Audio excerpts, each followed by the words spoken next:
Welcome to the Nonprofit Exchange. This is Hugh Ballou, founder and president of Center Vision Leadership Foundation, where leaders have a vision and we build synergy with our teams. Well, speaking of teams, my guest today, Eric Key, is in California. I'm in Virginia, but we have a common interest, and that is, I'll let you tell people about what that is when you talk about yourself. So, Eric's topic today is learning to read people, is learning to lead people. So, before we get into that, Eric, tell people a little bit about you and your background and your passion for this topic. Well, my background is in education, and my academic background is in creativity, like creative writing. I was a screenwriting major. So I kind of combine those things and try to look at leadership in terms of in a more creative angle, right? Like understanding people understand is the same as understanding characters, right? When you write something. And so I owned an education company for about a decade, and I was able to establish or create my own personality typing methodology based on like years of research before then. But as you start to see it at a practical level, we had about 1,000 students a year. So you put that together, 1,000 parents or 2,000 parents. So make that 3,000 people that you have to read every year. And so that was basically where I started evolving a kind of methodology where you can kind of put people, I want to say put people into boxes, but I would say understand people in a way where you can connect with them better. Because oftentimes I found that my teachers had different personality types than their students. And as we all know, as leaders, you can either fight it or you can try to understand the person that you're trying to help grow better.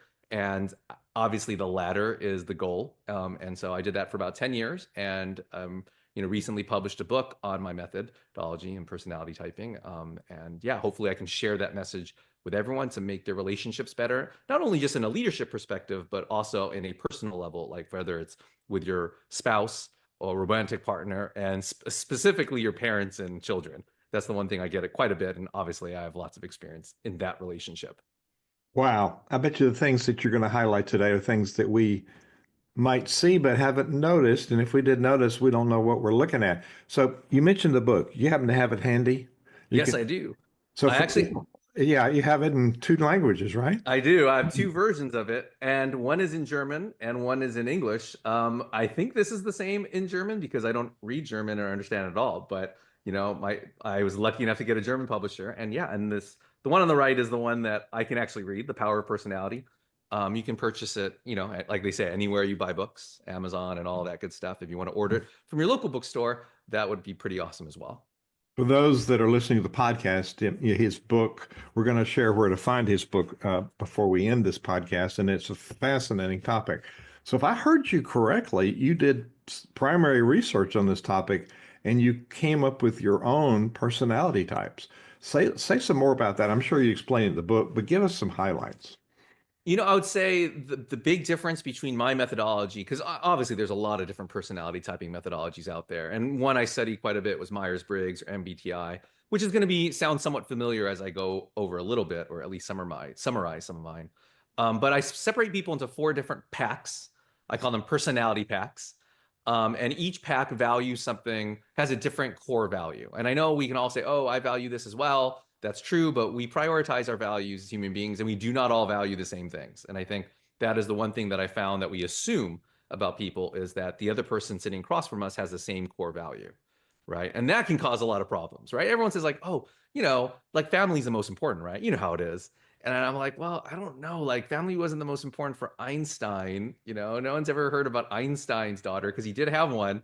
And maybe we should all be thankful that it wasn't his first priority because we as a society got to benefit from it. So anyway, like every core value is different based on your pack. And then within each pack, there are four different animal personality types, which is why I call them packs to begin with, which makes 16 different individual types. And I use animals to symbolize them because animals are really easy to remember. And people are always like, yeah, I'm a fox. I know exactly what a fox acts like, and a shark and all that good stuff. Personality type you are. And just as a visual on the website for you folks on the podcast, you've got the four quadrant, the gatherers, the hunters, the shamans, and the smiths. That's And right. you got the four animals in each type.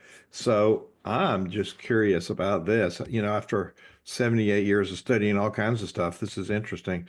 So the subtitle to your book is lock the secrets to understanding everyone in your life, including yourself. Now, what a concept. Eric, we've covered a lot of stuff in this 25 minutes. Thank you for that.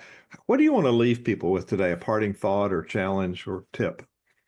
I would definitely say find your anchor first.